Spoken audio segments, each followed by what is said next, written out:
ನಿನ್ನೆ ನಡೆದ ಪಂದ್ಯದಲ್ಲಿ ಎಂಐ ವರ್ಸಸ್ ಸಿಎಸ್ಕೆ ಪಂದ್ಯದಲ್ಲಿ ಗೆದ್ದು ಬೀಗಿದ ಚೆನ್ನೈ ಸೂಪರ್ ಕಿಂಗ್ಸ್ ತಂಡ 207 ರನ್ಗಳ ಗುರಿ ಬೆನ್ನತ್ತಿದ ಮುಂಬೈ ಪರ ರೋಹಿತ್ ಶರ್ಮಾ ಆಕರ್ಷಕ ಶತಕವನ್ನ ಬಾರಿಸಿದ್ರು. ಆದರೆ ಸಿಎಸ್ಕೆ ಟಾರ್ಗೆಟ್ ಅನ್ನು ತಲುಪುವುದಕ್ಕೆ ವಿಫಲವಾದ ಹಿನ್ನೆಲೆಯಲ್ಲಿ ಮುಂಬೈ ಇಂಡಿಯನ್ಸ್ ಸೋಲನ್ನ ಒಪ್ಪಿಕೊಂಡಿದೆ. ಅತ್ಯುತ್ತಮ ಆಲ್ರೌಂಡ್ ಪ್ರದರ್ಶನ ನೀಡಿದ ಚೆನ್ನೈ ಸೂಪರ್ ಕಿಂಗ್ಸ್ 20 ರನ್ಗಳಿಂದ ಗೆದ್ದು ಬೀಗಿದೆ. ಚೆನ್ನೈ ಸೂಪರ್ ಕಿಂಗ್ಸ್ ಪರ ಋತುರಾಜ್ ಗಾಯಕ್ವಾಡ್ 69, ಶಿವಂ ದುಬೆ 66 ರನ್ಗಳ ಕಾಣಿಕೆ ನೀಡಿದ್ರು.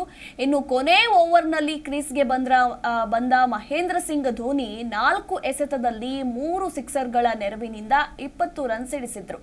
ಇನ್ನು ಚೆನ್ನೈ ಟಾರ್ಗೆಟ್ ಬೆನ್ನತ್ತಿದ್ದ ಮುಂಬೈ ಇಂಡಿಯನ್ಸ್ ಪರ ರೋಹಿತ್ ಶರ್ಮಾ, ಇಶಾನ್ ಕಿಶಾನ್ ಉತ್ತಮ ಆರಂಭವನ್ನೇ ಒದಗಿಸಿದ್ರು.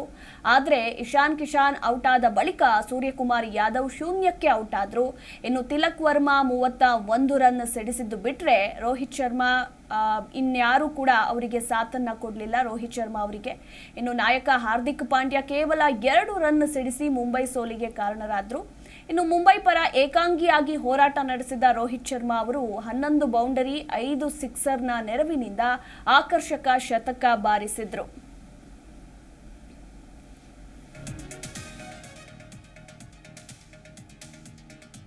ಇನ್ನು ಐಪಿಎಲ್ 2024ರ ಆವೃತ್ತಿಯಲ್ಲಿ ರಾಯಲ್ ಚಾಲೆಂಜರ್ಸ್ ಬೆಂಗಳೂರು ತಂಡ ಅತ್ಯುತ್ತಮ ಪ್ರದರ್ಶನ ನೀಡೋದ್ರಲ್ಲಿ ಎಡವಿದ್ದು ಆಡಿರುವ 6 ಪಂದ್ಯಗಳಲ್ಲಿ 1 ಪಂದ್ಯ ಮಾತ್ರ ಗೆದ್ದಿದೆ ಮತ್ತು 5 ಪಂದ್ಯಗಳಲ್ಲಿ ಸೋಲನ್ನ ಕಂಡಿದೆ. ಅಭಿಮಾನಿಗಳಲ್ಲಿ ತೀವ್ರ ನಿರಾಸೆ ಮೂಡಿಸಿರುವ ಆರ್ಸಿಬಿಗೆ ಮುಂದಿನ ಪಂದ್ಯವನ್ನ ಗೆಲ್ಲಲೇಬೇಕು ಅನ್ನುವ ಅನಿವಾರ್ಯ ಎದುರಾಗಿದೆ ಅಂತಾನೆ ಹೇಳಬಹುದು.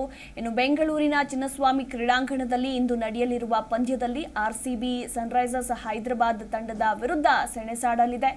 ಇನ್ನು ಎಸ್ಆರ್ಎಚ್ ಸದ್ಯ 5 ಪಂದ್ಯಗಳನ್ನ ಆಡಿದ್ದು 3ರಲ್ಲಿ ಗೆಲುವು ಸಾಧಿಸಿದೆ. ಈ ಮೂಲಕ ಅಂಕಪಟ್ಟಿಯಲ್ಲಿ 5ನೇ ಸ್ಥಾನದಲ್ಲಿದೆ.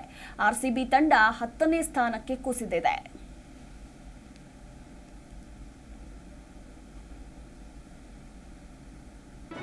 ಜಿ ಕನ್ನಡ ನ್ಯೂಸ್ ಈಗ ನಿಮ್ಮ ಮನೆಯಲ್ಲೇ ನೋಡಿ. ಎಲ್ಲ ಕೇಬಲ್ಗಳಲ್ಲಿ ಈಗ ಲಭ್ಯ.